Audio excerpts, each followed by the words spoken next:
Entonces la gracia me dio acceso a su presencia. Pero si no estoy en su presencia, no puedo tener la gracia que Él quiera poner en mí. Porque no nacimos en este mundo para ser comunes. Nacimos para marcar historia, para marcar la diferencia. ¿Y cómo marcamos la diferencia? Con su gracia. En que estoy en Babilonia, pero no voy a caminar como los que caminan en Babilonia. Voy a demostrarles que le sirvo a un Dios vivo y de poder. Que yo le sirvo al invisible, al que tiene un nombre que solo Él conoce. Eso lo hacemos con la gracia.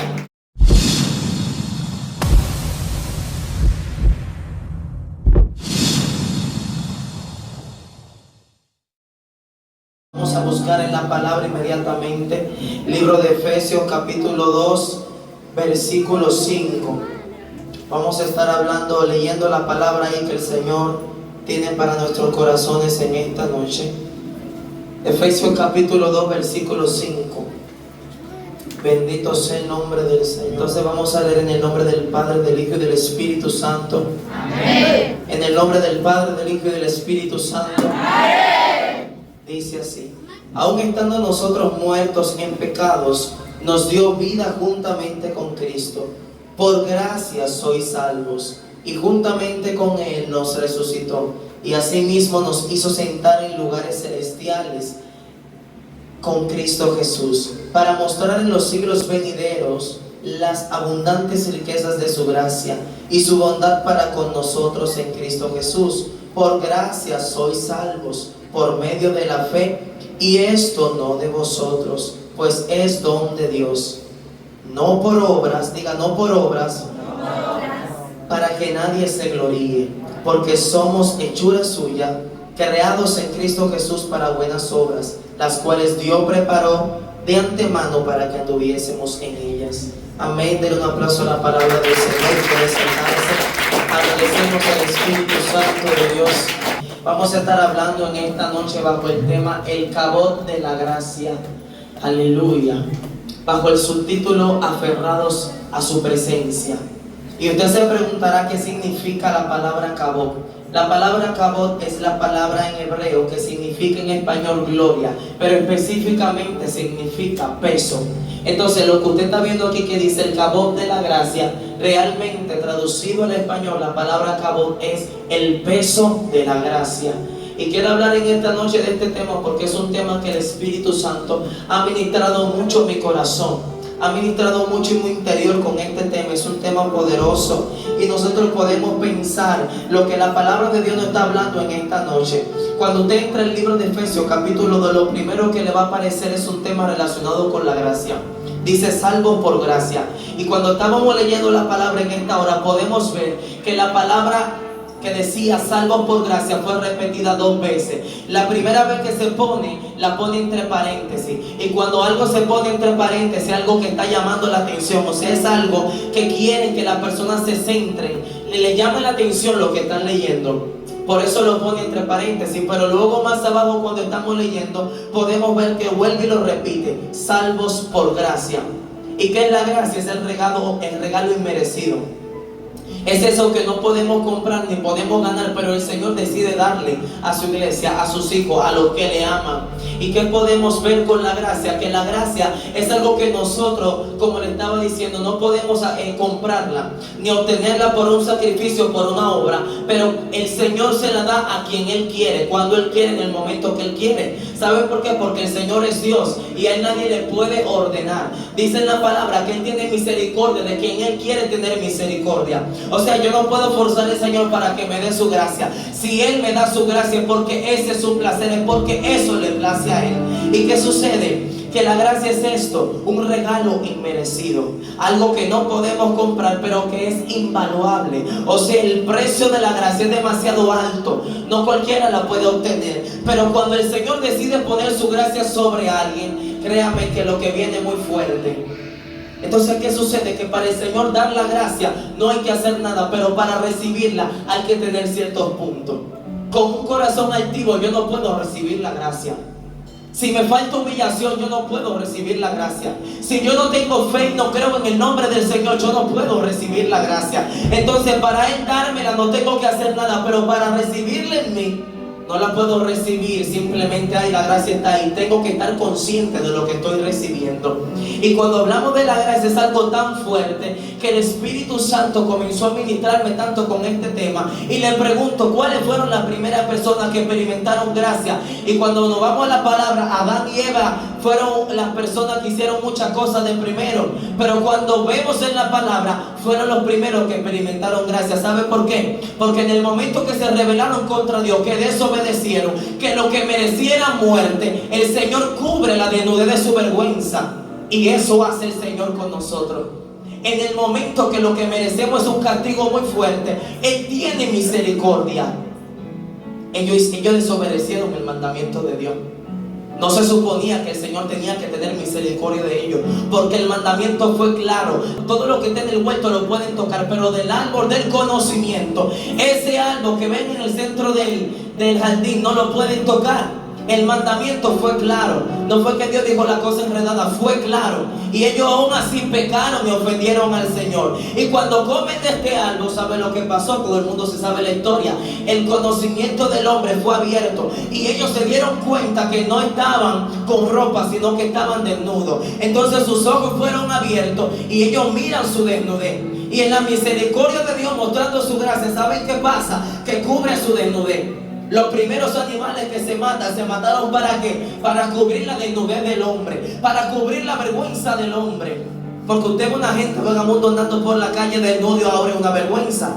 Porque ya no estamos en el principio donde andar desnudo no era nada. Ahora el que anda desnudo tiene una vergüenza arriba. Entonces el Señor hace eso con nosotros. En su misericordia nos cubre con su gracia. Y cuando vamos a la palabra podemos encontrar muchos lugares y muchas citas que nos muestran la gracia de Dios. Vemos el caso de Caín. Él mata a su hermano Abel. ¿Y saben dónde operó la gracia? Que el Señor le pone un sello para que nadie lo mata a él.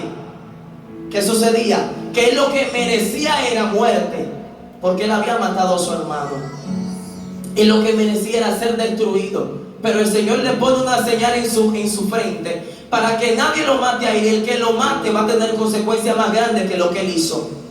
O sea, la gracia de Dios es algo muy fuerte y algo que tenemos que apreciar y abrazar. Entonces, ¿qué pasa? ¿Por qué dice el subtítulo aferrados a su presencia? Porque la gracia me da acceso a la presencia, pero estar en la presencia me da acceso a tener más gracia sobre mi vida. Yo no sé si usted está entendiendo lo que le estoy diciendo. Dice la palabra salvo por gracia. O sea, usted y yo no fuimos a la cruz del Calvario a pagar un precio. Fue la gracia que nos dio acceso a la presencia. Fue la gracia que rompió el velo que impedía que yo me acercara a Él. Fue la gracia que me limpió de pecado. Es por la gracia que el día de hoy yo fallo, Él puede limpiarme el otro día.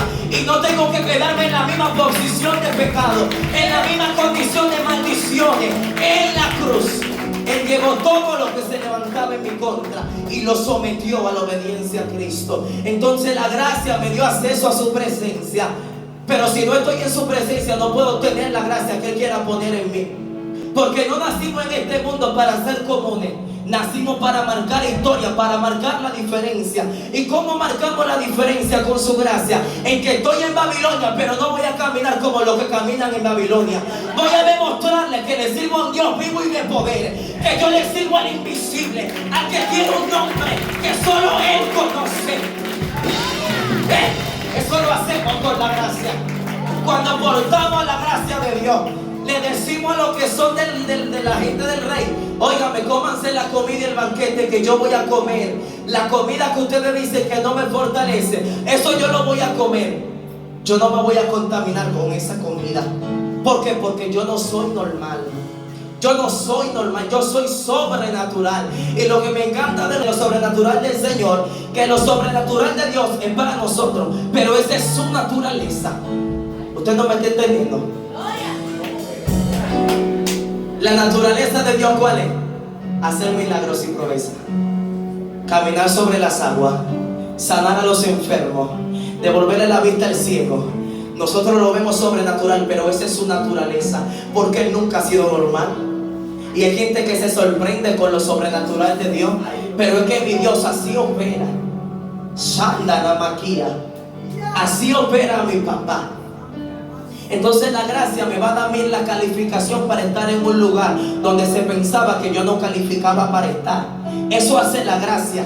Que tal vez el hombre dice, tú no calificas, tú no estás preparado. Pero cuando Jehová abre una puerta, alabanza, ¿quién la puede cerrar? Pero si Él la cierra, nadie la abre. Porque Noé quería dejar entrar a la gente. Le dio pena a Noé, toda esa gente allá afuera muriéndose. Pero cuando Él cerró esa puerta, nadie la puede abrir. Pero cuando abre la puerta de bendición, el diablo que se levante puede cerrarla. ¿Y qué hizo el Señor? ¿Dónde estaba José? Tal vez pensaba José que era su último momento. En la cárcel, olvidado. Porque la gracia lo posicionó en la casa de Potifar. Pero la misma gracia lo sacó de ese lugar. Y luego cae en la cárcel, donde pensaba que era su último momento. Porque ¿saben algo? Que la gracia de Dios opera de una manera tan sobrenatural, que en el momento más difícil es cuando la vemos manifestarse. Se manifestó la gracia en la vida de José. Lo vistieron en la calle, lo recortaron en la calle. Porque cuando la gracia de Dios se activa, no hay tiempo para mucho bonche. Cuando hay que hacer las cosas, pasan porque pasa. Y fue ahí vistiéndolo en la calle. Y cuando llega delante del faraón, el muchacho sí calificó. ¿Por qué? Porque él se puso. ¿Por qué? Porque el hombre lo puso. No, porque le cayó la gracia. Y cuando la gracia le cae a alguien, el poder de Dios es exhibido. Y estaba allá José, siendo ahora la mano derecha del faraón. ¿Por qué? Porque portó la gracia del Eterno. La gracia le dio acceso a la presencia, pero él no se conformó con eso. Él se aferró a la presencia de Dios. Ahí se quedó aferrado, diciéndole: Señor, te adoro, no te voy a ser infiel. Por eso no cayó con la mujer de Potifar. Y la misma gracia lo posicionó. La misma gracia lo llevó, como estábamos leyendo en esta palabra, a lugares celestiales. Porque la gracia es algo que yo no puedo obtener por mi sacrificio, por mis obras. Porque nosotros somos seres humanos que con un poquito de cosas que nos pongan ya no estamos creyendo la gran cosa. Si Dios hubiera permitido que lo que hoy tenemos en Cristo lo tuviéramos por nuestras obras, oh, cuánto orgullo, cuánta arrogancia. Porque es que a nosotros se nos sube una cosa que yo no sé cómo que se llama eso. Pero cuando nosotros hacemos algo y entendemos que lo que hicimos fue por nuestro trabajo, pues entonces ahí no hay forma de que el Espíritu Santo entre. Entonces por eso lo pusieron entre paréntesis: salvo por gracia, no por obras. No es por lo que tú estás haciendo, no es porque tú estás buscando mi presencia, no es porque tú estás ayunando, porque eso es lo que el Espíritu Santo me estaba ministrando. Que hay personas que cogen un ayuno para desesperar al Señor. Y quiero que me sane, quiero que me liberte, quiero que rompa la cadena. Hermano, hay que clamar para que Él tenga misericordia. Porque mi papá no coge presión. Ese no coge presión. Tú puedes orar 40 días, si tú quieres muérete. Pero Él no coge presión. Usted tiene que entrar con humillación. Tenemos que entrar con humillación, con fe, creyendo que Él lo puede hacer. Pero es Señor de misericordia. Voy a ayunar, voy a coger 40, 30, 7 días, pero ten misericordia de mí. Este ayuno no garantiza que tú puedas romper la cadena, porque no es mi ayuno que va a romper la cadena, es tu poder manifestado en mi vida que va a romper la cadena. Y cuando entendemos eso, vamos a ayunar con gloria, porque estamos sabiendo que lo que hacemos no es por nuestra fuerza. Usted sabe que me ha mantenido de pie a mí, que lo que Dios hace en mi vida no es por mi fuerza ni por mi sacrificio, por mi trabajo. He entendido que si estoy de pie es por su gracia. He entendido que si un cántico llega a su presencia es por su gracia. Porque Él sabe que yo no calificaba. Él sabe dónde yo estaba. Él sabe cuánto lo ofendo. Sí, porque la iglesia de Cristo, como decía una predicadora, ofende al Espíritu Santo. Y da pena que nosotros seamos los causantes de las aflicciones del Espíritu, pero es una realidad. El Espíritu Santo vive contristado. ¿Por qué? Porque nosotros lo contristamos. Y la gracia de Dios es tan potente que a pesar de nuestras fallas y defectos, Él permanece fiel. Él no se aparta de nosotros, porque la gracia es el regalo que usted no merecía, pero Él se lo da. Porque la gracia viene combinada con la misericordia de Dios. Pregúntese a los demonios, que hasta ellos han experimentado gracia desde el principio. ¿Usted cree que lo que hizo el diablo y los demonios no era para que Dios los destruyera? ¿Se rebelaron contra Dios? hicieron algo feísimo delante de la presencia. Quisieron, dijo él, me sentaré en el trono de Dios. Se rebeló contra la presencia. Y hasta ellos han experimentado gracia. Porque Dios, pudiendo destruirlo, ¿sabe lo que hizo? Lo echó del cielo. Ahí está la gracia de Dios. Ahí está la misericordia de Dios. No tenía Dios el poder para acabar con ellos. Dios tenía el poder hacer así, ya desaparecerlo. Pero en su gracia y su misericordia solamente los echó del cielo. Y vuelve el Señor a tener misericordia de los demonios. Porque cuando estaba la legión en el cuerpo de ese muchacho, que ustedes saben quién es, ¿saben lo que pasa? Que los demonios le dicen, no echa al abismo, porque ellos saben que es el abismo. Entonces yo quiero que usted piense en algo. Si ni aún los demonios quieren ir al infierno, y usted que tiene una carne, ellos son espirituales y ellos no quieren ir al infierno, le pidieron al Señor que no lo echaran al abismo, porque el abismo es el infierno. Y el Señor, hasta con los demonios, tiene misericordia.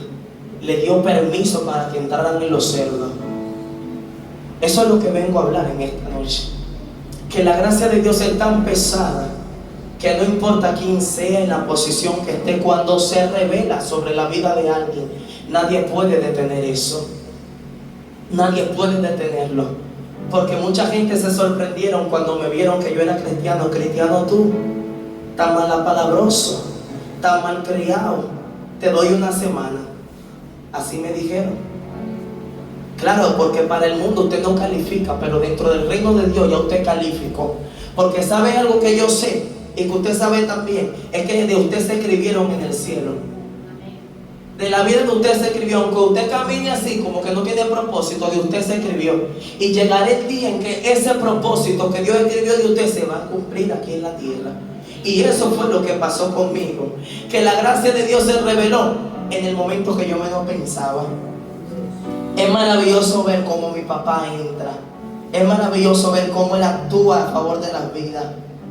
Y algo que el Espíritu Santo llegó a mi vida y me ministró tan fuerte fue con el ladrón de la cruz que fue salvo. ¿Cuánto creen que hubo mucha gracia ahí? Amén. Demasiada gracia derramada. Usted me puede preguntar, ¿él estaba en la sinagoga? No. ¿Él tuvo una vida de santidad? No.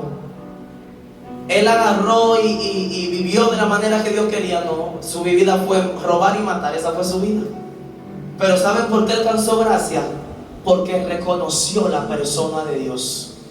En su último momento, aún viendo a un Dios que le faltaba ropa en una cruz lleno de golpes, el que estaba al lado no lo reconoció, porque no se quiso humillar. Pero el ladrón bueno, que fue el que se arrepintió, aún viendo a Jesús con poca ropa, con golpe, reconoció la posición del rey. Y eso le dio acceso a la gracia. Y cuando le dice ese ladrón, acuérdate de mí cuando vengas en tu reino, eso fue lo que le dijo. Y entonces le contestó, hoy mismo se estarán conmigo en el paraíso. Porque él estaba defendiendo a Jesús. Nosotros merecemos lo que nos está tocando, pero él no lo merece. Porque ese ladrón sabía frente a quién estaba. Y algo que estábamos hablando los otros días, yo creo que era en el Mirador Sur, que no importa la vida que la persona lleve, cuando el Señor se revela, Soconda Nakayana, la persona entiende cuál es la persona de Dios. ¿Saben por qué esa palabra ahora el Espíritu Santo me la aclara? Porque Saulo no sabía quién era el Dios Altísimo. Y cuando cayó de donde cayó, que yo no sé de dónde cayó, dijo, Señor, dime. Póngase a pensar. Le dijo, Saulo, Saulo, ¿por qué me persigue? Y él le dijo, ¿quién eres, Señor? Y dice, yo soy Jesús a quien tú persigues. Dime lo que tengo que hacer, que yo lo voy a hacer. Calificaba a Saulo, ¿no? Había perseguido a los cristianos, pero la gracia se reveló. Lo tumbó, que le dio un golpe que lo hizo entrar en razón. El hombre entendió que tenía un propósito mayor. Y cuando se para de ahí, ya no se para Saulo. Desde el capítulo 13 de Hechos ya comienza a hablar de Pablo. Ya no es Saulo, ahora es Pablo, el que liberta, el que pregona la libertad de Cristo, el que publica la libertad de los cautivos. Antes él apedreaba a los cristianos, pero ahora decía, yo hablo más lengua que ustedes. Sí, eso es lo que me gusta del Señor. Que a veces los que están hablando, ay, que ustedes son locos, que si yo cuánto, con ese meneo, a eso que Dios lo agarra y lo pone a danzar. Para que ellos vean que no es lo que era, es poder de Dios. Así que no se confunda. Así que déjame danzar. Que si yo no danzara tanto, no estuviera de pie. Porque a veces hay gente que se quilla un poco, uno está danzando. Pero a veces esa danza mantiene uno de pie. Porque a veces viene uno a la iglesia con unos dardos del diablo en la mente. Que cuando tú dances, esos dardos se despagilan. Yo no sé qué poder que hay, pero es que yo no voy con eso. Es que cuando el poder de Dios se manifiesta, yo tengo que hacer algo. Mi cuerpo no se puede quedar estático. O usted llora, usted se trae, usted grita. Algo haga, porque la presencia de Dios se está derramando. Y cuando el alto y sublime se pasea, mi madre, el tiempo, es poderoso lo que Él hace. Póngase de pie. Bendito sea el nombre que es sobre todo nombre.